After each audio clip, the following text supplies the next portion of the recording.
Olá pessoal, tudo bem? Estamos distantes, né? Infelizmente, né? Nesse período atípico devido a essa pandemia, esse problema aí causado aí pelo coronavírus.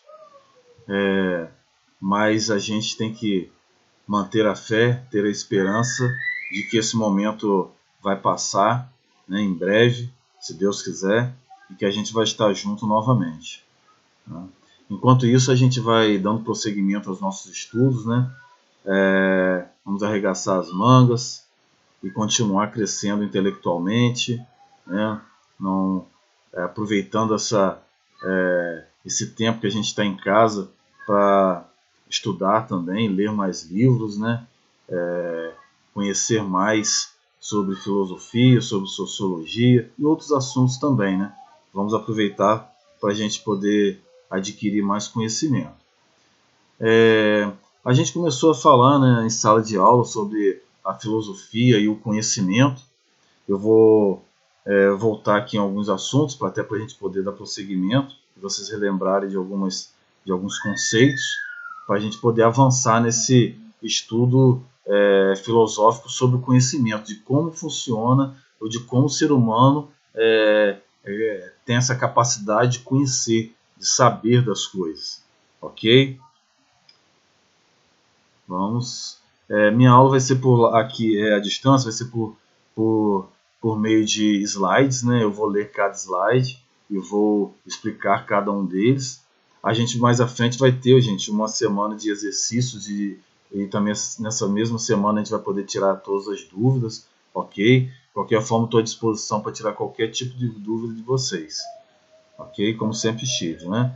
Aceito também sugestões aí sobre como melhorar aí a qualidade do nosso vídeo, né? Vocês sabem que eu tenho essa característica de ouvir vocês, né? De respeitar a opinião e entendimento de vocês. Então aqui estou aberto a dicas, né? A gente está engatinhando aí nessa ensino à distância, então até peço desculpas se alguma coisa não tiver 100%, não tiver não estiver muito legal assim, não estiver muito claro. Mas a gente vai tentar melhorar cada aula, né? A gente vai tentar fazer o melhor que a gente pode a cada aula. Com certeza a gente vai poder prosseguir aí nessa viagem aí pela filosofia, trazendo aí sempre para a nossa realidade para ter sentido, ok? Então vamos lá. A filosofia e o conhecimento. A filosofia e o conhecimento. Tirar o ícone aqui da frente. A filosofia e o conhecimento. Procura pelo conhecimento, tão antiga quanto a própria humanidade. O pensamento humano não se restringe às solicitações imediatas da sobrevivência, estendendo-se em considerações profundas sobre o universo e sobre os próprios seres humanos.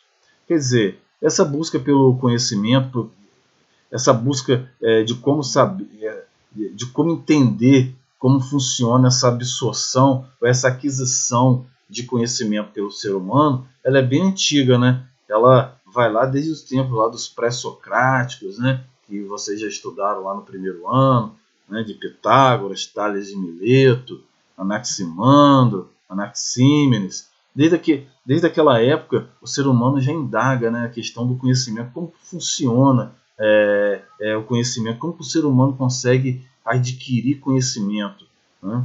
Será que tudo que a gente entende como conhecimento é verdadeiro? Será que a gente, quando está entendendo algo, realmente que a gente imagina que entende, realmente a gente está entendendo? Realmente funciona da maneira como a gente pensa, né? Então muitos filósofos questionavam, né, a questão das explicações que eram dadas, né, por meio, lá na casa dos pré-socráticos, né, por meio da mitologia. Então, desde ali já estavam questionando, né, se aquilo que era dito era verdade, né? Vocês lembram, né, que muitas das vezes alguns filósofos começaram a questionar essa mitologia devido até às viagens marítimas. quando o comércio estava evoluindo lá na antiga Grécia, né, eles viajavam para outros territórios, norte da África, ali, Egito, né, alguns países ali da região da Europa. Então, existiam aqueles mitos ali sobre monstros marinhos. Então, o navegador ia e voltava e relatava que não tinha visto nenhum monstro marinho. Quer dizer, ali já o ser humano começou a ficar com dúvida, né? Pô, realmente o que estão falando com a gente é verdade? Estou dando um exemplo, gente, de uma situação que começou a levantar essa dúvida sobre aquilo que é dito. Se algumas questões estavam sendo colocadas em dúvida, o ser humano também começou a colocar em dúvida o quê? O próprio funcionamento da nossa mente. Colocar em dúvida de que, como que a gente adquire conhecimento? Como que isso funciona realmente? Então, o filósofo, né, ele é sempre assim, questionador, né? A gente tem que ser questionador, a gente tem que sempre buscar conhecer as coisas, buscar a verdade de todas as coisas, né? Então, nesse período já se questionava essa questão da aquisição do conhecimento. Vamos lá para o próximo slide. Em meados do século V a.C., a mudança de temas efetuada pelos sofistas na atividade filosófica, com a substituição da especulação geral sobre o cosmos pelo tratamento direto das questões humanas, é acompanhado de um original questionamento acerca das possibilidades de um conhecimento real pelos seres humanos. O que está dizendo aqui?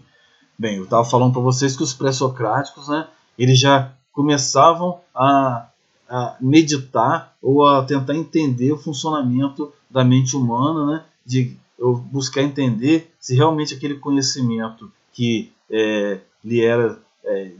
era colocado na época como verdade, né, se realmente era uma verdade. Né? Tanto que eles questionavam o quê? A questão do surgimento do cosmos, né? O surgimento do universo. Né? Alguns entendiam que o elemento primordial era o ar, outros entendiam que era o fogo, outros entendiam que era a água, né? Mas buscavam sempre o quê? De forma racional uma explicação. Deixavam de lado aquelas explicações fáceis, vamos dizer assim, né? Que eram as explicações dadas pela mitologia, né? Pelos mitos. Né? Então, com o surgimento dos sofistas, né? Dos primeiros sofistas, em que essa especulação, esse questionamento filosófico sobre a natureza, sobre o cosmos, né? Sobre o universo, foi sendo deixado de lado. Então, a filosofia passou a se dedicar mais o quê? No ser humano, no homem. Então, se antes eles já se preocupavam em como os pré-socráticos se preocupavam em como funcionava a mente humana, como funcionava essa questão aí da aquisição do conhecimento, no período dos sofistas, isso passou a ser ainda mais evidente, né? Isso passou a ficar mais específico. Eles passaram a estudar de forma mais específica essa questão do conhecimento, né? Porque eles deixaram de lado essas questões da natureza, as questões do universo, e passaram a se dedicar mais às questões humanas. Então, a busca pelo saber de como que funciona o conhecimento humano passou a ficar ainda mais aprofundado. Ok? Vamos em frente. O conhecimento como objeto da reflexão filosófica. O pensamento filosófico, lançando-se à busca incessante do conhecimento, é forçado a refletir sobre as próprias condições de possibilidade do conhecimento, sendo que este se pronuncia como um problema que merece sua particular atenção. Como eu falei, né, terminando o período ali pré-socrático, né, com o surgimento dos sofistas, essa questão aí de buscar saber como funciona essa aquisição do conhecimento pelo ser humano ficou ainda mais contundente. Essa busca começou a ficar mais aprofundada. Próximo slide. As interrogações referentes ao conhecimento explicitadas inicialmente entre os gregos antigos, assume crescente importância na história do pensamento, tornando-se, especialmente na filosofia moderna, uma área específica de investigação denominada de teoria do conhecimento ou gnoseologia.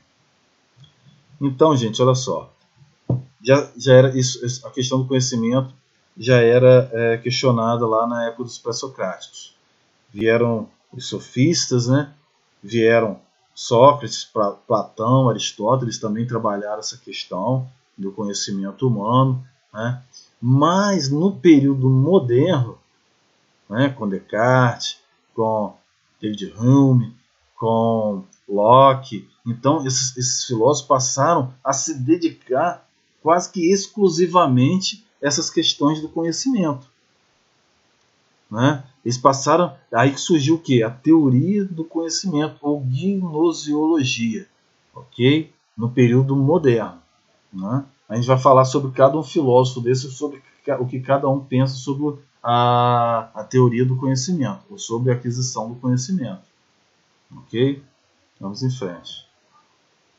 Então, quais eram as principais indagações filosóficas nesse período da Idade Moderna, né? Eles queriam saber, primeiramente, o que é o conhecimento? Claro. O conhecimento é, de fato, possível? Quais são os limites do conhecimento humano? Quais são as fontes do conhecimento humano? Isso são indagações que eram feitas lá no período moderno, né? Sobre, que os filósofos da Idade Moderna passaram a fazer. Então, eles passaram a estudar o quê? Os elementos essenciais do conhecimento, né? Caracterização predominante na tradição filosófica. Conhecimento como relação entre um sujeito cognoscente e um objeto cognoscível. Gente, a gente quando está analisando um computador, vamos dizer assim, vamos manter sempre vou colocar aqui como exemplo um computador para a gente usar até o final da aula, para a gente até poder fazer essas comparações aí entre os pensamentos aí dos principais filósofos, né? Então, vocês, nós somos o quê? Nós somos sujeitos cognoscentes, ok? O computador, um exemplo que estou dando, vamos usar o computador como exemplo, é um objeto que cognoscível, é um objeto que pode ser entendido, né? Ele pode ser, a gente pode conhecer como funciona um computador, sua máquina, né? O seu gabinete, sua máquina, a parte também de programação, a gente pode conhecer cada vez mais, né? Então, os dois primeiros elementos essenciais ao conhecimento: sujeito cognoscente e um objeto cognoscível, né? A gente, para começar a estudar sobre conhecimento, entender isso aí, isso é básico. Tem que ter o sujeito, a gente, eu, você, as pessoas, e tem que ter os objetos, né? Sobre os quais a gente vai tentar entender sobre eles. Vamos lá. Sujeito apreende o objeto em seu pensamento, representando em sua mente aquilo que tem sua existência em uma realidade exterior. Quer dizer, eu estou aqui em frente a um notebook, né? Eu sou o sujeito cognoscente, o notebook é um objeto cognoscível, né? Eu apreendo essa imagem dele, eu apreendo aquilo que a forma como ele funciona, né? Então eu tenho que eu manifesto na minha mente aquilo que o mundo exterior me traz, né? Eu monto na minha mente uma representação daquilo que o mundo exterior me traz. Repetindo, gente, que a gente vai ficar, de vez em quando a gente vai falar algumas coisas que para a gente parece lógica, né? Mas que para esses filósofos que viveram em outra época, em outro contexto, as coisas não eram tão lógicas assim, né? Mas a gente tem que compreender, né, o entendimento deles, né, e tentar também colocar o nosso entendimento sobre o assunto. Okay? Não estou dizendo que a gente tem que seguir filósofo A, B, C ou D. Vamos lá.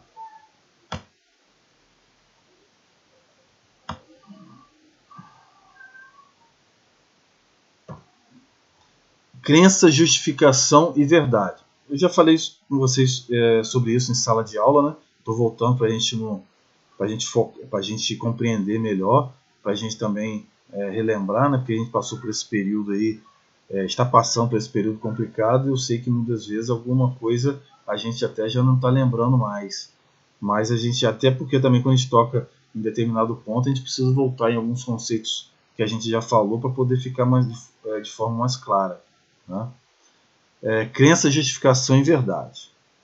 Ao longo da tradição filosófica, predomina a noção de que crença, verdade e justificação são elementos indispensáveis do conhecimento. A crença consiste em assumir algo como verdadeiro. Justificação é o conjunto de indícios suficientes para sustentar determinada proposição. Verdade, correspondência entre o conteúdo do pensamento e a realidade do objeto.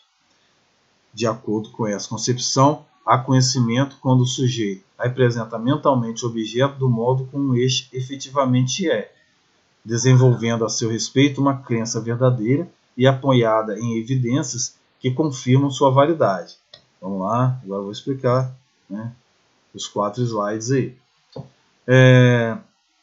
Vamos manter no exemplo do computador. Estou aqui em frente ao notebook e eu creio que eu estou gravando essa aula, né? E essa aula realmente está sendo gravada porque eu tenho evidências de que esse computador ele grava a minha imagem, ele grava o som da minha voz, né? E com isso eu consigo saber que isso é uma verdade, né? Eu consigo saber que, tendo a crença, eu creio. Por que eu creio? Isso acontece simultaneamente, tá, gente? Eu creio porque eu sei que existem indícios. Quais são os indícios? Eu já gravei várias aulas e sei que esse computador tem essa capacidade, né? Eu estou aqui gravando e estou vendo a minha imagem na tela. E estou vendo aqui o tempo também passando. Eu sei, o computador está aqui ligado, lógico, né? Então, eu tenho vários indícios de que isso está acontecendo, que a minha aula está sendo gravada. Então, a minha crença está apoiada em indícios que me levam à verdade. Ok? Por isso que aqui no slide está dizendo assim: de acordo com essa concepção, há conhecimento quando o sujeito representa mentalmente o objeto, que é sujeito, eu estou representando mentalmente o objeto, aqui, a imagem, o computador, do modo como este efetivamente é, desenvolvendo a seu respeito uma crença, quer dizer, verdadeira, uma crença de que estou sendo gravado aqui pelo computador, apoiado em evidências que confirmam a sua validade. As evidências são: eu sei que o computador tem essa capacidade de gravar. Eu já fiz outras aulas, já gravei outras aulas. Eu estou vendo aqui que a minha imagem está aqui no canto da tela sendo gravada. Eu estou vendo aqui que o tempo está passando e que minha voz também está sendo gravada. Ok? Vamos lá. Vamos falar de algumas correntes aí sobre a questão do conhecimento. Vamos começar por 2 correntes, o dogmatismo e o ceticismo. Em sentido rigorosamente filosófico, o dogmatismo consiste na confiança absoluta na capacidade cognitiva humana. O que quer dizer?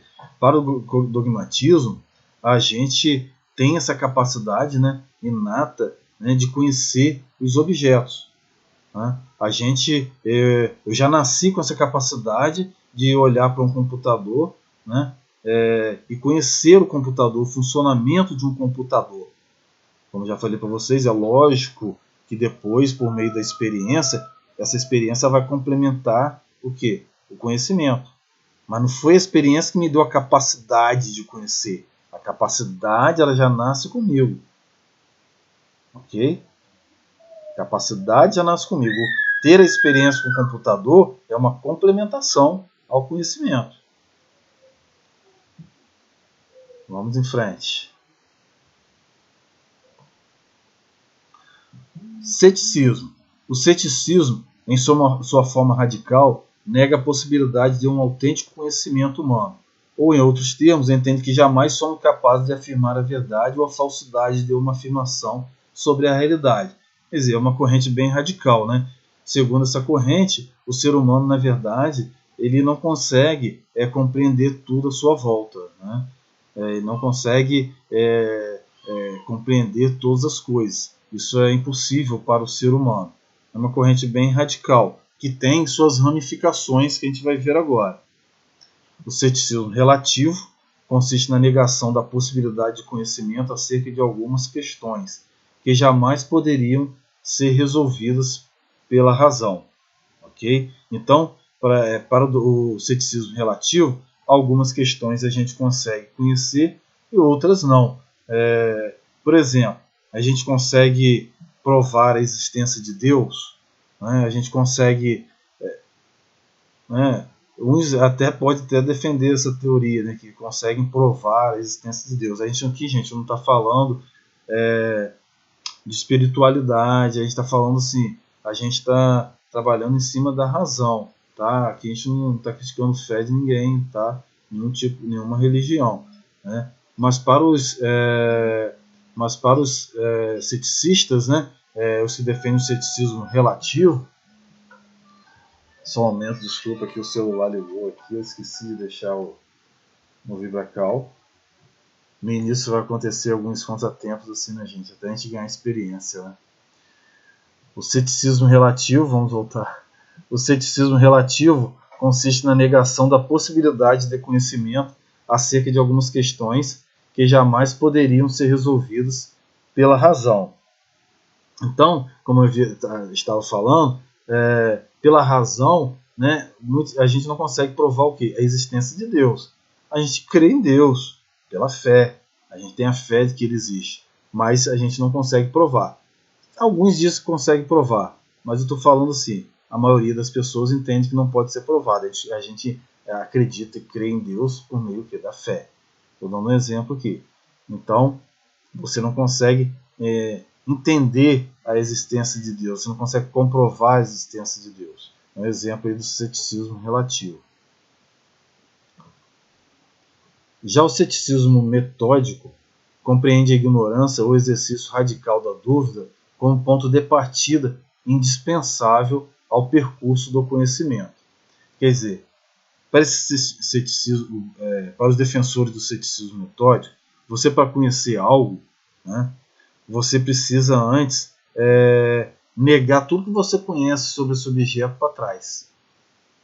Um exemplo, o computador. Se eu realmente quero conhecer um computador, eu tenho que esquecer aquilo que já falaram sobre o computador, já me disseram sobre o computador, e eu tentar compreender, começar do zero, né? Tentar entender com base naquilo que eu vou começar a fazer a partir do momento que eu vou estudar especificamente o computador, para filtrar, como se fosse um filtro, para não ficar com informações de repente equivocadas, né? Porque no entendimento deles o ser humano já tem, ele tem muitos conhecimentos equivocados sobre determinados objetos. Então, para você dizer que você conhece realmente um objeto, você tem que partir do zero.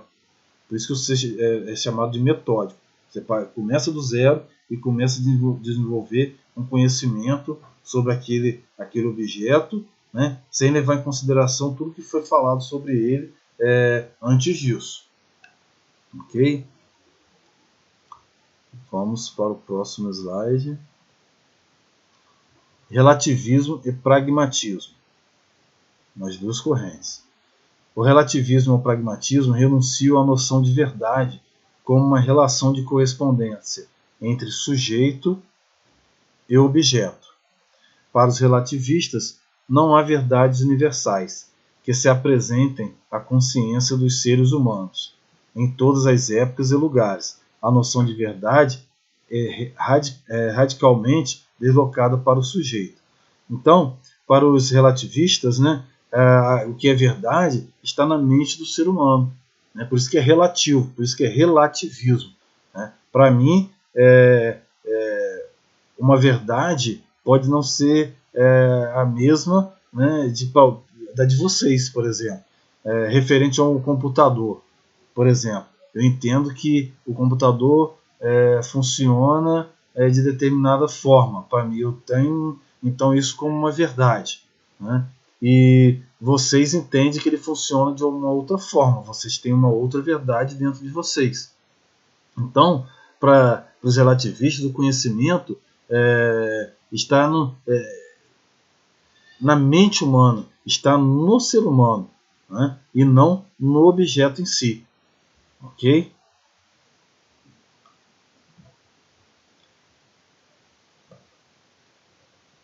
Para o pragmatismo, verdadeiro é tudo aquilo que é útil e benéfico à vida em sociedade. De acordo com o pragmatismo, a verdade consiste na convergência da representação mental com o que é vantajoso para os seres humanos. Então, para o pragmatismo, o conhecimento é o seguinte, vamos manter o exemplo do computador, né?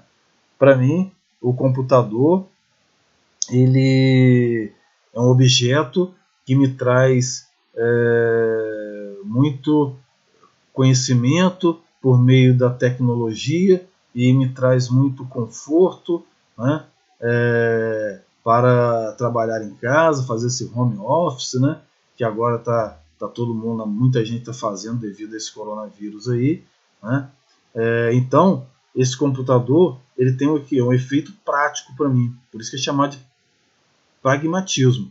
Eu tenho essa representação mental do computador como algo que é útil a mim. Então daí vem esse conhecimento, daí eu consegui absorver e conhecer melhor esse objeto, ok? E porque eu entendi que ele é prático, ele é vantajoso para mim.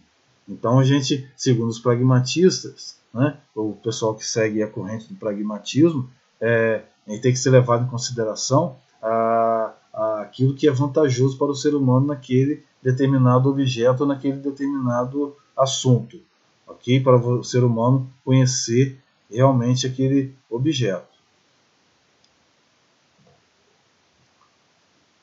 A origem do conhecimento. Qual é a fonte dos nossos conhecimentos? O conhecimento deriva da razão que antecede a experiência ou provém dos sentidos? São as indagações, né, gente? Aí nós temos os racionalistas, né? O racionalismo, a própria palavra diz, né? Ele vem de razão, né? Vem da razão. Então, alguns pontos aqui vão destacar que para o ser humano adquirir o conhecimento, ele vai ter que utilizar da razão, né? A prioristicamente. Então, vamos ver cada um deles aqui. O conhecimento provém de princípios a priorísticos da razão. Existem ideias e conteúdos da razão que não são inatos. O conhecimento possui total independência em relação aos sentidos. A experiência pode concorrer complementarmente para o saber. Então vamos lá. Para os racionalistas, né, o ser humano ele já nasce com essa capacidade inata, né? Eu não conheço do computador porque eu trabalhei com o computador, trabalho com o computador. Eu conheço do computador porque, primeiramente, eu tenho essa capacidade de conhecer sobre o computador. A experiência que eu tenho com o computador, ela vai me ajudar de forma complementar. Eu não conheço do computador por causa da experiência. Primeiramente, eu conheço do computador por causa da minha capacidade inata de conhecer sobre o computador. E depois vem a experiência e complementa isso. Por isso que eles são racionalistas. Entendeu? Vamos prosseguir. Empirismo. O conhecimento verdadeiro origina-se necessariamente na experiência sensitiva, né? O conhecimento é sempre a posteriori. Os sentidos são o suporte legítimo de nossa intelecção. Os conteúdos do pensamento humano procedem sempre da experiência. Então, o empirismo ele entende que a origem do conhecimento ela provém o quê? Da experiência, né?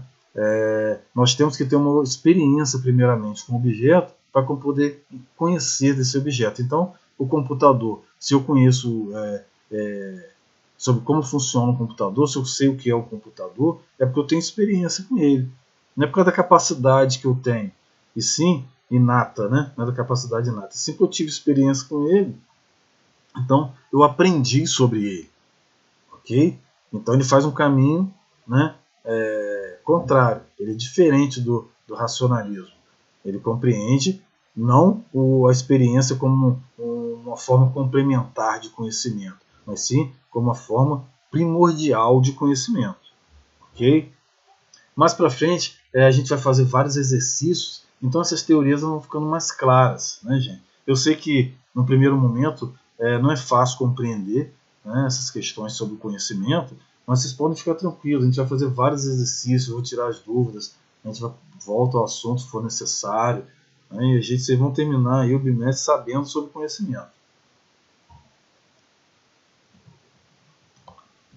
Então, gente, aqui a gente chega ao final aqui essa viagem aqui sobre o estudo sobre o conhecimento, né? Essa viagem filosófica.